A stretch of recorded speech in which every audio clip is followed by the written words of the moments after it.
لیلۃ القدر ہو، شب برات ہو، جمعہ ہو، زندگی کا کوئی بھی نیا موڑ جب ہمیں میسر آئے تو اس موقع پر ہم چاہتے ہیں کہ ہمارے ذمے جو حقوق ہوں، جو ذمہ داریاں ہوں، ان سے ہم سبکدوش ہونے کی کچھ کوشش کریں۔ اسلامی تعلیمات کے اندر دو قسم کے حقوق اللہ تعالیٰ نے انسان کے ذمے لگائے ہیں، ایک حقوق اللہ ہیں اور ایک حقوق العباد ہیں۔ حقوق اللہ بھی بڑی ضروری ہیں۔ بعض لوگ حقوق العباد کی بات کرتے کرتے حقوق اللہ کا معاملہ انتہائی سادہ کر دیتے ہیں، وہ بھی بڑے ضروری ہیں۔ یعنی کیوں بندہ فارغ بیٹھا ہے اور بیٹھے بیٹھے اس نے بلا وجہ کیوں نماز چھوڑ دی؟ اسے کوئی مصروفیت نہیں تھی، کیوں اس نے نماز کا ترک کیا؟ ڈھیر سارے جوانوں کو میں دیکھتا ہوں، کوئی خاص کام نہیں ہے، لیکن اس کے باوجود وہ جماعت کے ساتھ نماز ادا نہیں کرتے۔ تو عرض کرنے کا مقصد یہ ہے کہ کیوں نہیں جماعت کے ساتھ نماز پڑھی جا رہی؟ قرآن مجید نے کہا کہ وَارْكَعُوا مَعَ الرَّاكِعِينَ، رکوع کرنے والوں کے ساتھ کرو۔ بلا وجہ لوگ زکوٰۃ کے معاملے میں حیل و حجت سے کیوں کام لیتے ہیں؟ جب زکوٰۃ ضروری ہے تو اسے ادا کرنا چاہیے۔ اسی طرح بہت سارے لوگ ہیں جو مالی وسعت کے باوجود حج کے لیے حاضری نہیں دیتے، تو انہیں جانا چاہیے۔ حقوق اللہ کا جو معاملہ ہے اس میں بھی کوئی کمزوری دکھانے کی، مثلا میں کہتا ہوں کہ مجبوری کیا تھی؟ سحری کے لیے رمضان شریف میں جن لوگوں کو اٹھنا ہوتا ہے وہ اٹھتے ہیں کہ نہیں اٹھتے؟ تو اسی طرح روٹین میں بھی اگر ہم نماز کی طرف توجہ کریں، ایک بڑا طبقہ ہے جو نماز کی طرف توجہ نہیں کرتا۔ حقوق اللہ کا معاملہ میں دیکھتا ہوں کہ ہم ٹائم نکال کے دوستوں کے پاس جاتے ہیں، وقت نکال کے اپنے ماں باپ کو، اپنے احباب کو، رشتہ داروں کو ٹائم دیتے ہیں۔ کیوں ٹائم نہیں نکلتا نفل پڑھنے کے لیے؟ ہمیں اپنی ضرورت کی چیزیں سیکھنی پڑتی ہیں، تو کیوں ٹائم نہیں ہمارے پاس تلاوت کلام پاک کے لیے؟ اللہ تبارک و تعالیٰ کی بارگاہ کی حاضری کا ذوق بنائیں۔ دوسرا معاملہ ہوتا ہے حقوق العباد کا۔ یہ شریعت اسلامیہ میں انتہائی نازک مسئلہ ہے۔ انسان معاشرتی طور پر بہت سارے لوگوں سے وقت گزارتا ہے، اٹھتا بیٹھتا ہے۔ کچھ لوگ ایسے ہوتے ہیں جن کے حقوق اس کے ذمہ زیادہ ہوتے ہیں، کچھ کے کم ہوتے ہیں۔ جیسے ماں باپ کے حقوق زیادہ ہیں، نسبتاً چچا کے ماموں کے حقوق اس سے کم ہیں، نسبتاً اساتذہ کے مشائخ کے حقوق اس درجے کے نہیں جس درجے کے ماں باپ کے حقوق ہیں۔ ہمارے ہاں بہن بھائیوں کے حقوق نسبتاً زیادہ ہوتے ہیں، دوست احباب کے حقوق اس سے کم ہوتے ہیں، لیکن بہرحال ایک دوسرے کا حق ہمارے ذمے آتا ہے۔ اچھا، پھر اللہ تعالیٰ نے اپنے فضل سے ایک تقسیم بنائی ہے کہ کسی کو فیکٹری کا مالک بنا دیا ہے، کسی کو مزدور بنا دیا، کسی کو ادارے کا پرنسپل بنا دیا ہے، کسی کو استاد بنا دیا ہے، کسی کو اللہ تبارک و تعالیٰ نے کسی مقام پہ مینیجر بنایا ہے اور کسی کو اسی ادارے میں چوکیدار بنایا۔ یہ تقسیم ہو گئی۔ اب اس میں نزاکت پیدا ہو جاتی ہے کہ جو مالک ہے اس نے زیادہ خیال رکھنا ہے مزدور کا، اپنے ورکر کا، اپنے ملازم کا، چوکیدار کا، اس نے زیادہ خیال رکھنا ہے۔ ہوتا یہ ہے کہ ہم جتنے زیادہ بڑے ہوتے جاتے ہیں اتنے زیادہ آرام پسند ہوتے جاتے ہیں۔ ہمارا یہ خیال ہوتا ہے کہ حق تو صرف ملازم کا ہے کہ وہ ہمارا خیال رکھے، حق تو صرف مرید کا ہے وہ پیر صاحب کے لیے ہر طرح کا ادب بجا لائے، حق تو صرف شاگرد کا ہے۔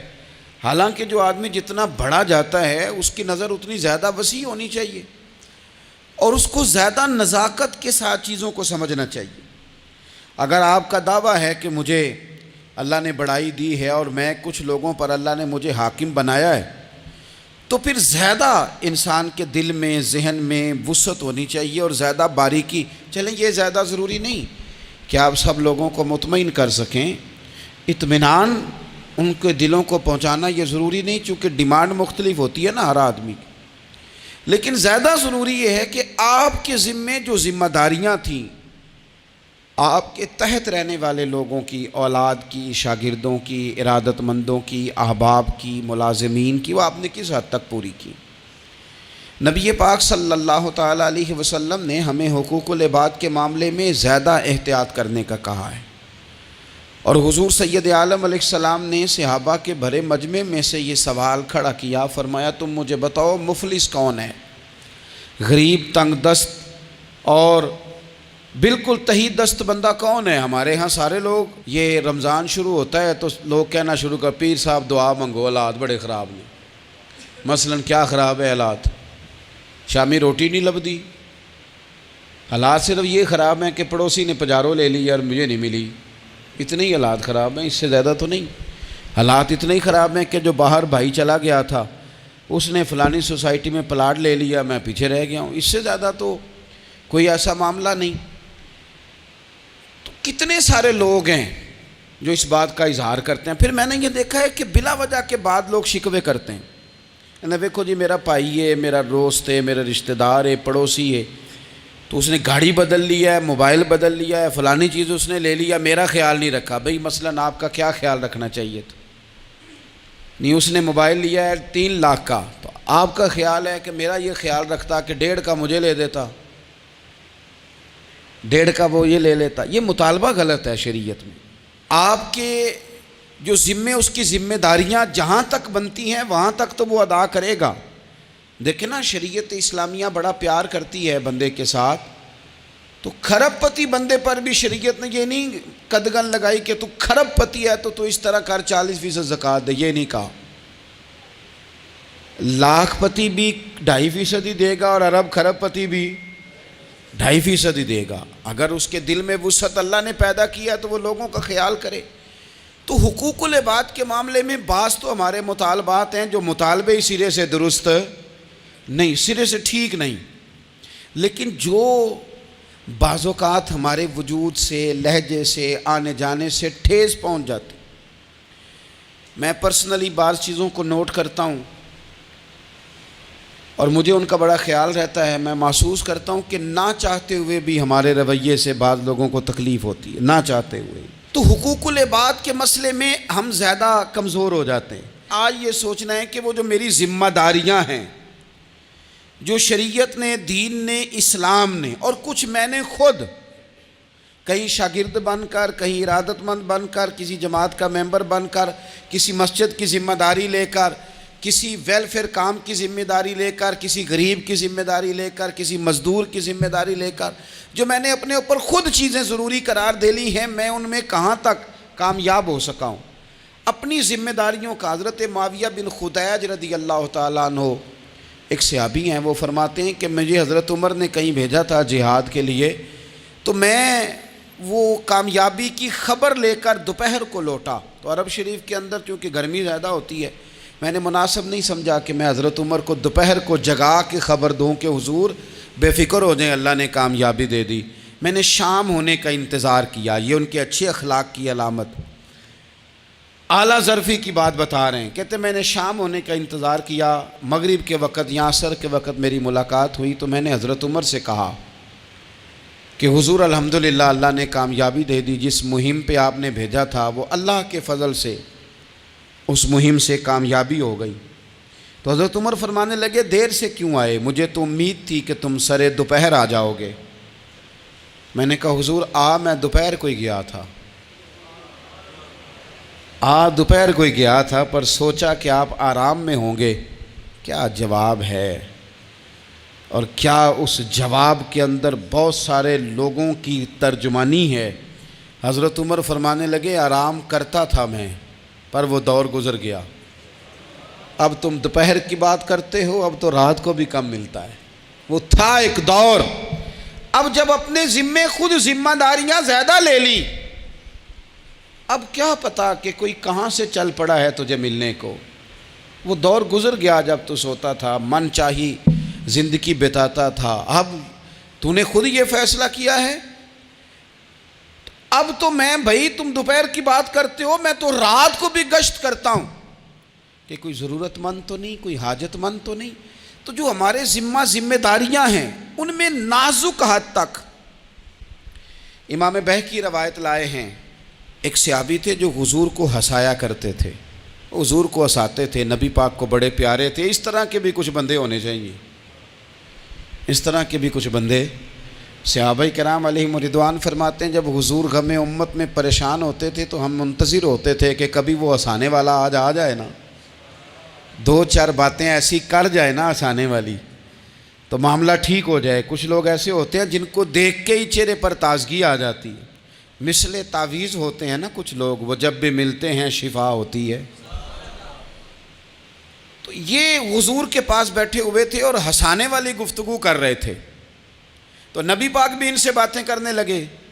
تو بات کرتے کرتے نا حضور نے انگلی ان کی طرف بڑھائی تو ان کے وجود کو انگلی لگ گئی۔ ایک تو وہ روایت ہے نا کہ صفیں سیدھی کراتے وقت حضور تیر کے ساتھ صفیں سیدھی کرا رہے تھے تو ایک صحابی کے پیٹ پہ لگ گیا، انگلی لگ گئی۔ عجیب دیوانے ہیں، کہنے لگے آپ نے مجھے تکلیف دی ہے، معاذ اللہ انگلی چبھو دی، میں نے تو بدلہ لینا ہے۔ ہمارے ہاں مسئلہ یہ بن گیا ہے کہ کوئی بڑا آدمی بھی اپنے آپ کو قانون کے حوالے نہیں کرتا۔ ملک سے لے کر امت مسلمہ کے کل مسائل تک ہمارے ملک کے اندر ہر بندہ اس کا مزاج ہوتا ہے کہ وہ اپنے آپ کو قانون سے بالا تر سمجھتا ہے۔ لائن میں لگنا لوگ پسند نہیں کرتے۔ یہ ایک بہت بڑا مسئلہ ہے۔ حضور صلی اللہ علیہ وسلم کی انگلی لگ گئی تو وہ کہنے لگے آپ نے تو مجھے تکلیف دی ہے، میں تو بدلہ لوں گا۔ تو حضور نے فرمایا لے لے بدلہ۔ اپنے آپ کو قانون کے حوالے بڑا آدمی جب کرتا ہے تو قانون کی عزت بڑھتی ہے، قانون کا وقار بڑھتا ہے، سوسائٹی کے اندر پھر طاقتور قانون ہو جاتا ہے۔ لیکن جب غریب آدمی کے لیے قانون اور ہو اور امیر کے لیے قانون اور ہو تو اصل معاملہ تو قانون کی بالادستی کا ہے، آئین کی پاسداری کا ہے، اصولوں پہ کھڑے ہونے کا ہے۔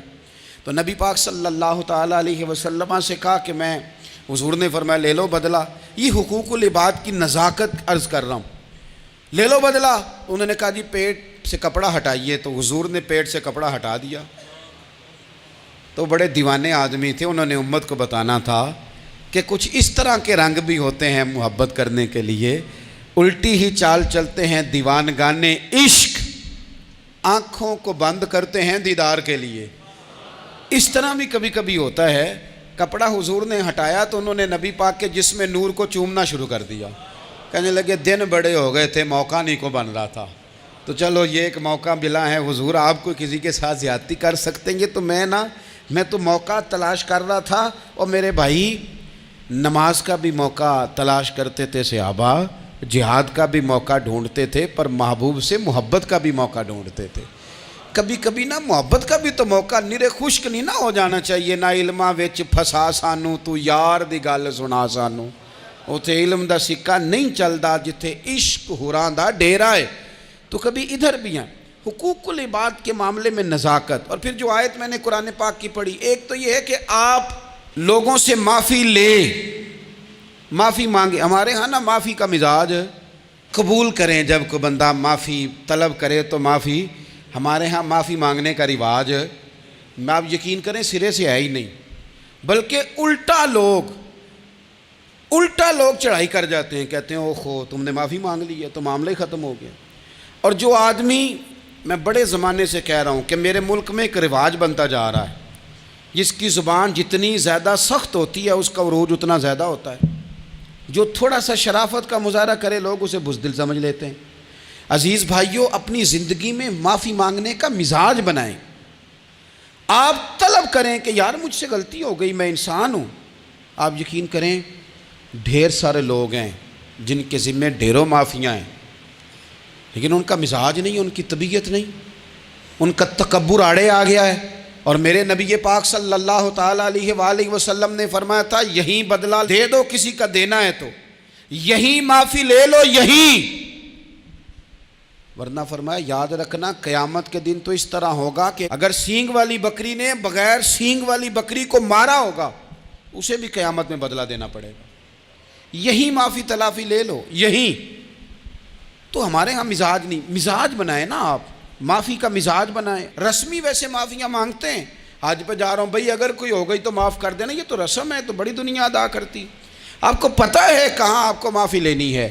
تو جہاں جہاں اس طرح کے معاملات ہیں وہاں آپ کلیئر کریں. صحیح بخاری میں حدیث ہے حضرت ابو ذر غفاری سے، جب کسی نے کہا کہ آپ نے اسی طرح کے کپڑے خود پہنے ہیں جس طرح کہ آپ کے غلام نے پہنے، یہ کیا معاملہ ہے؟ تو فرمانے لگے، اعلانیہ خود بتانے لگے، فرمانے لگے مجھ سے ایک دفعہ غلطی ہو گئی تھی، میں نے ایک غلام کو جھڑک دیا تھا تو نبی پاک نے مجھے تنبیہ فرمائی، تو میں نے اس غلام سے معافی بھی مانگی، اور اس دن سے لے کر آج تک میں جس طرح کا خود لباس پہنتا ہوں اسی طرح کا اپنے غلام کو پہناتا ہوں. تو وہ خود بیان کر رہے ہیں، وہ لوگ اظہار کر رہے ہیں کہ ہم نے یہاں نبی پاک علیہ الصلوۃ والسلام کے تنبیہ کرنے پر ہم نے اپنے غلام سے، خادم سے یا کسی غلام سے معافی مانگی. تو معافی مانگنے سے بندے کا قد کبھی چھوٹا ہوتا ہے؟ میرے نبی پاک علیہ السلام نے فرمایا جو معافی مانگ لے اللہ تو اس کی عزت میں اضافہ کر دیا کرتا ہے. تو اس لیے ایک تو جہاں یہ معاملہ ہے وہاں، اور دوسری جو آیت میں نے تلاوت کی اس میں اللہ کہتا ہے کہ غصہ پی بھی جاؤ، معافی مانگو بھی اور معاف کر بھی دو.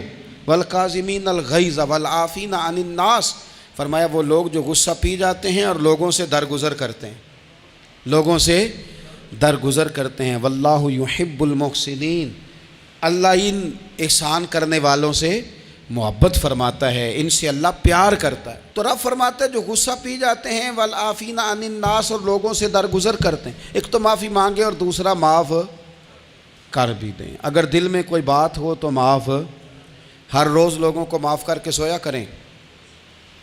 پہلے تو اس طرح کا کوئی کام ہی نہ کریں.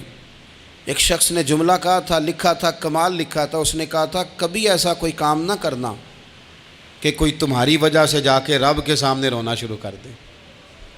ایسا کوئی کام نہ کرنا کہ کوئی بندہ تمہاری شکایتیں اللہ رسول کو لگائے. اس طرح کا کبھی کام نہ کرنا کہ وہ تڑپ اٹھے اور کہے اب تمہارا شکوہ میں نے وہیں کرنا ہے. کچھ لوگوں کی شکایتیں کرنی پڑتی ہیں اللہ رسول کی بارگاہ میں بھی، اپنے مشائخ کی بارگاہ میں کر دیتے ہیں. بعض اوقات انسان وہ بے بسی کے عالم میں کرے یا بہت زیادہ تکلیف اسے سہنی پڑے تو تب کرے، ہو جاتا ہے. تو ایک تو ایسا کریں نا، اور کوشش کریں لوگوں کو معاف کر دیں، اپنے دل سے چیزیں نکال دیں. دو لوگ بیٹھے تھے نا حرم مکہ میں، ایک صاحب کہہ رہے تھے کہ میرے اوپر وہ بدر میں جو قتل ہو گئے کفار، ان کا ذکر چل رہا تھا، تو دونوں گفتگو کر رہے تھے بدر میں ہمارے اتنے لوگ مسلمانوں نے مار دیے. تو ایک ان میں کہنے لگے کہ اگر میرے اوپر قرض نہ ہوتا اور میرے چھوٹے چھوٹے بچے نہ ہوتے تو میں تو تلوار لے کے جاتا اور مدینہ شریف جا کے معاذ اللہ بدلہ لے آتا. دوسرا کہنے لگا میں دیتا ہوں نا تیرے بچوں کا خرچہ بھی اور میں تیرا قرضہ بھی اتارتا ہوں، تو جا.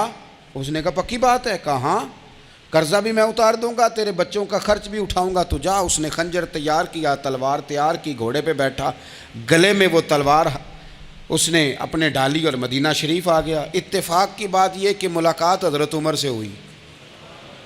جناب عمر کہنے لگے مجھے تیری نیت ٹھیک نہیں لگتی. پکڑا کدھر آئے ہو؟ کہنے لگا میں تو بدر کے قیدیوں کے بارے میں بات کرنے آیا. فرمایا تلوار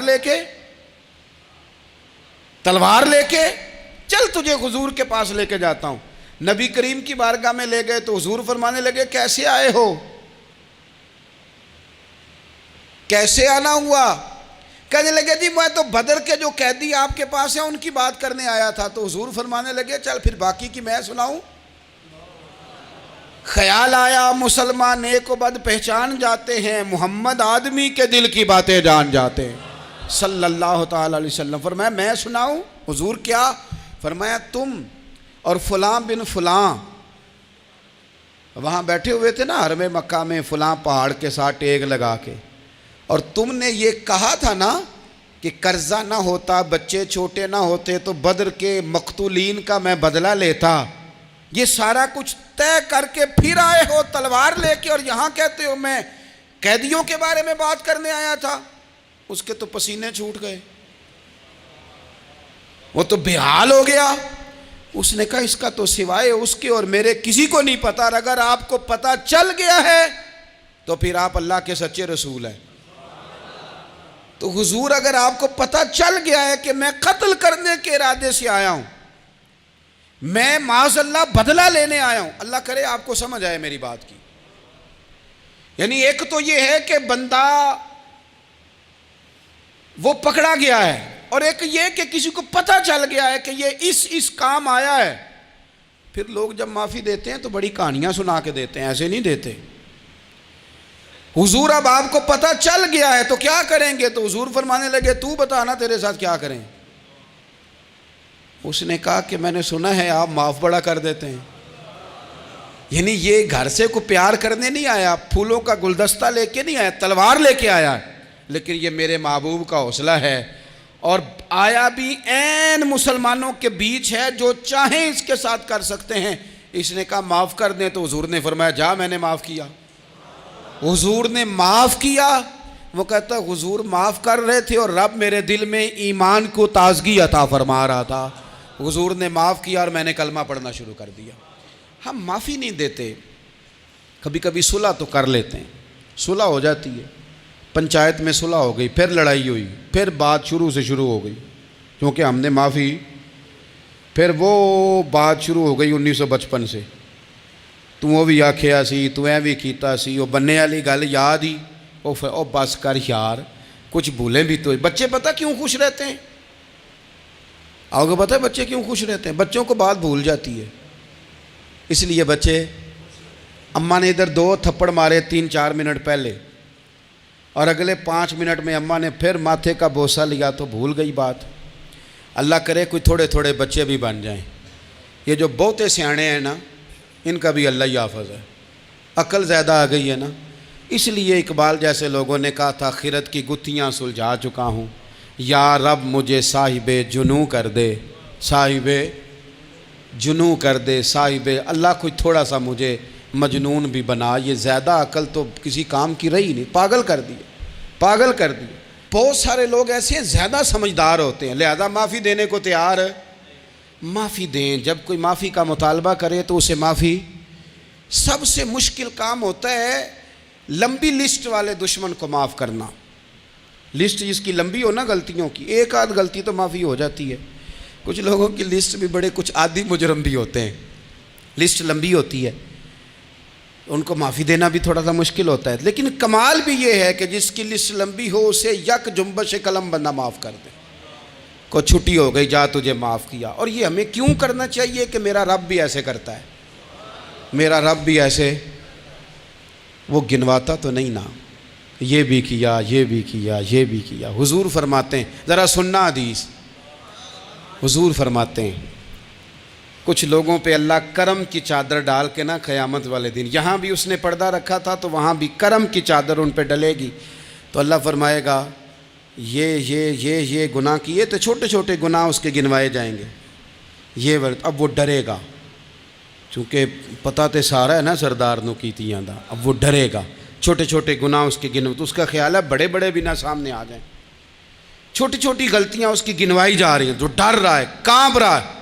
قربان جائیں نبی پاک کے لفظوں پہ، کچھ گلاں اجیاں نے قرآن پاک اجیاں نے، یہ نا میری دادی کہا کرتی تھی، میری اماں کہا کرتی تھی، اے کچھ کام اجائے نے، کچھ گلاں اجیاں نے کہ اتنے دل کردہ ہے صفحہ بند ہو جانا ہے تو معافی ہو جانی، یعنی ختم ہے یہ بات، اس سے آگے کسی نے سوال پوچھنا ہی نہیں۔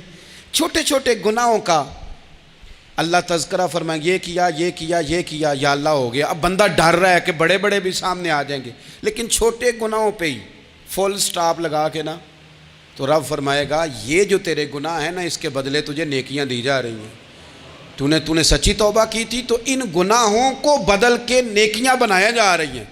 پہلے ڈر رہا تھا، حضور فرماتے ہیں، اب فٹافٹ بول پڑا، کہنے لگا یا اللہ میں نے تو بڑے بڑے بھی کیے ہیں، یعنی اگر چھوٹوں کی نیکیاں بن گئی ہے تو وہ پاپ کدھر ہیں بڑے بڑے، وہ میرے کدھر ہیں۔ کریم یہ بات کر رہے ہیں اور صحابہ رو رہے ہیں، میں نے تو بڑے بڑے بھی کیے ہیں، بڑے بڑے کدھر ہیں۔ اللہ تعالیٰ بندوں کو معاف فرماتا ہے، رب اپنے بندوں کو وہ معاف کرتا ہے۔ اگر اللہ معاف نہ کرے تو جتنے جرم ہمارے رب کو ہمارا پتہ ہے، بتاؤ سویرے روٹی ملے، سانس ملے، شعور قائم رہے، جب مالک اتنا معاف کرتا ہے تو ہم اس کے بندوں کو کیوں نہیں معاف کرتے؟ کر دیں معاف۔ پکے لوگ کھڑے تھے، پکے دشمن کھڑے تھے فتح مکہ کے دن حضور کے سامنے، اور کچھ لوگ ایسے ہوتے ہیں جن سے امید نہیں ہوتی اپنے ہوتے ہیں کہ یہ والا جملہ، وہ بندہ کہتا ہے یار تجھے تو نہیں نہ کہنا چاہیے تھا، کوئی اور کہتا مجھے. کہتے ہیں، یہ نہ سمجھیں کہ لوگ کہتے نہیں، کہنے والے. یہ بات ہی آپ چھوڑ دیں کہ کوئی آپ کو کچھ کہے گا نہیں، یہ چھوڑ دیں. مخلوق تو اس طرح کی بات ڈھونڈ کے لاتی ہے کہ انسان پریشان ہو جاتا ہے کہ یار میں یہ کر سکتا تھا، میں نے کیا نہیں، اور جو میں نے کیا نہیں وہ تو نے میرے کھاتے ڈال دیا ہے. ایسے لوگ سامنے کھڑے ہو گئے فتح مکہ کے دن کہ جن کے چہروں سے ان کی زیادتیاں عیاں ہو رہی تھیں، ان کے ظلم چھلک رہے تھے چہروں سے. حضور کے سامنے کھڑے ہیں، کانٹے بچھانے والے بھی، روڑے مارنے والے بھی، گلے میں رسیاں ڈال، سارے کھڑے ہیں. حضور نے فرمایا بتاؤ تمہارے ساتھ کیا سلوک کروں. انہوں نے کہا آپ کریم ہیں. تو حضور نے پتہ کیا کہا؟ قرآن پاک میں ایک سورہ یوسف ہے. کچھ لوگوں کو لفظ یہ قصہ بھی بڑا برا لگتا ہے، تو اللہ فرماتے ہیں نحن نقص علیک احسن القصص. محبوب ہم آپ کو ایک سونا قصہ سنانے لگے ہیں. اس کو اللہ نے قصہ کہا، سونا قصہ، سورہ یوسف کو. تو سورہ یوسف کیا ہے بھلا؟ ذرا انداز دیکھیے سورہ یوسف کا. پہلے حضرت یوسف لاڈلے ہیں باپ کے، لاڈلے. پھر اسی جناب یوسف کے منہ پہ تماچے ہیں. پھر وہی جناب یوسف کنویں میں ہیں. پھر کنویں سے بچ گئے. کنویں میں گرا بھی بندہ کبھی بچتا ہے، بچ گئے. اللہ کی شان ہو تو بچ جاتا ہے. بچ گئے. فرماتے ہیں میں نے سمجھا بچ گیا ہوں. جب بچ گیا تو بڑی تکلیف ہوئی. بھائیوں نے کہا ہمارا غلام ہے، ہم نے بیچنا ہے. سگے بھائیوں نے بیچا، جو باپ کی طرف سے سگے تھے بیچا. فرماتے ہیں میں بکا. اب بڑا پریشان تھا کہ یار کبھی آپ غور کریں نا، کسی کا ریٹ لگ جائے. فرماتے ہیں اب بڑا پریشان تھا، اور جب میں مصر میں گیا تو میں کونے میں کھڑا ہوں اور لوگ مجھے خرید رہے ہیں. محبت میں یہ قصہ سنانا تو آسان ہے کہ بی بی اٹی لے کے آ گئی تھی، پر جو بیچ رہا ہے اس کا بھی تو حال دیکھو نا کیا ہے، اس کا ریٹ لگ رہا ہے. یہ بھی تو بڑی. اور جناب یوسف کہتے ہیں پھر عزیز مصر نے خرید لیا تو بادشاہ کے گھر گیا تو کچھ سکھ کا سانس آیا. یہ حضرت یوسف ہیں، یہ لاڈلے ہیں. فرماتے ہیں سکھ کا سانس لیا ہی تھا کہ جناب زلیخا نے الزام لگایا. اور وہ غلطی معاذ اللہ جس کا تصور بھی نہیں، اس کی پاداش میں سالوں جیل کاٹا. لیکن خدا کی حکمت ہے نا، اللہ کا کرم ہے نا، جس ملک کے وہ قیدی تھے رب نے اسی ملک کا حکمران بھی بنا دیا. یہ اللہ کی حکمت ہے نا، تقاضے ہیں نا. صبح کے تخت نشین شام کے مجرم ٹھہرے، ہم نے پل بھر میں نصیبوں کو بدلتے دیکھا. وہ جو چاہے جب چاہے کر دے. تو جب وہی بھائی مجبور ہو کر سوالی بن کر سامنے آئے ہیں، پتہ کیا ہوتا ہے؟ بندہ معاف کر دیتا ہے، بہت سارے لوگ معاف کرتے ہیں، پر کہانیاں سنا کے پتہ جے نا ادوں کی آکھیا ساجے، پتہ جے نا ادوں کی کیتا ساجے، پھر پتہ جے نا تسی اے بھی آندے سو. یہ ساری کہانیاں سنا کے. لیکن حضرت یوسف کے سامنے کھڑے ہو گئے. جناب یوسف نے بات چھیڑی کوئی نہیں، فرمایا تم سے بات ہی کوئی کرنی، جاؤ تمہیں سارا کچھ معاف کیا.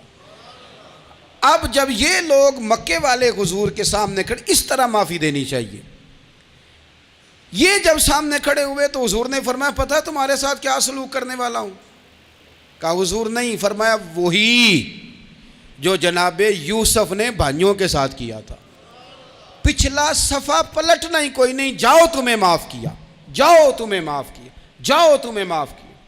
اور صرف معاف نہیں کیا، ساتھ عزت بھی دی. سب سے زیادہ مقابلے تو حضرت ابو سفیان نے کیے تھے نا، آخر تک وہ آئے تھے. آج وہ کلمہ پڑھ رہے ہیں، سردار ہیں، کلمہ پڑھ رہے ہیں. تو نبی پاک نے صرف معافی نہیں دی، عزت بھی دی. فرمایا جناب ابو سفیان چونکہ اب مسلمان ہو گئے ہیں، میں سب کو معاف کرتا ہوں. جو اپنا اندر سے دروازہ بند کر لے اسے بھی معاف کرتا ہوں، اور جو ابو سفیان کی حویلی میں آ جائے اسے بھی معاف کر دوں گا. تو ابو سفیان وہ کہتے ہیں میں حیران ہی ہو گیا کہ اتنی بڑی بات، معافی بھی دی اور ساتھ عزت بھی دی. تو آج جو سبق آپ کی خدمت میں نے عرض کیا ہے، اس کو آپ امید ہے یاد رکھیں گے. ایک تو یہ کہ معافی مانگ لیں. اگر کسی جگہ ہمارا معافی مانگنا اگر ہم سمجھتے ہیں، ہمارا دل ضمیر گواہی دیتا ہے کہ مجھے معافی مانگنی چاہیے، تو معافی مانگیں. اور دوسرا پھر معافی دیں بھی، اور معافی دیں، سیاسی صلح نہ کریں. معافی دیں تو پھر واقعی دیں، دل سے دیں۔ اور آخری بات یہ کہ جس طرح ہم نے لوگوں سے معافی لینی ہے اور معافی دینی ہے، اسی طرح جہاں ہم سے شرعی قباحتیں ہوئی ہیں، اخلاقی کمزوریاں ہوئی ہیں، ایک بات تو اچھی طرح سمجھ لیں کہ نفل پڑھنے سے حقوق العباد نہیں معاف ہوتے، وہ بندے سے معافی مانگنے سے ہی ہوتے۔ ساری رات کو بندہ تسبیح پڑھے اور کہے کہ میں نے اماں کی نافرمانی کیا تو معافی ہو جائے گی، نہیں، وہ اماں ہی معاف کرے گی تو معافی ہوگی، وہ ابا ہی معاف کرے گا تو پھر ہی معافی ہوگی۔ تو جو جہاں شریعت کی مخالفت کی ہے وہاں بھی معافی مانگیں، اللہ کے حضور گڑ گڑائیں، توبہ کریں، اور توبہ بدل جانے والی کریں، تبدیل ہو جانے والی توبہ کریں۔ معافی مانگ بھی لیں، معافی دے بھی دیں، اور آپ سے یہ بھی گزارش کروں گا کہ جہاں اللہ رسول کی ہم سے نافرمانی ہوئی ہے وہاں تنہائی میں 2 نفل پڑھ کے تنہائی میں اللہ تعالیٰ سے بھی معافی کے خواستگار ہوں۔ یاد رکھیں جب اس کی خفیہ تدبیر آ گئی تو پھر معافی کا وقت ہو سکتا ہے خدا نہ کرے ہمیں نہ مل سکے، تو اب وقت ہے، خوب استغفار کریں، خوب معافی مانگیں۔ اللہ تعالیٰ آپ کو اور مجھے عمل کی توفیق عطا فرمائے۔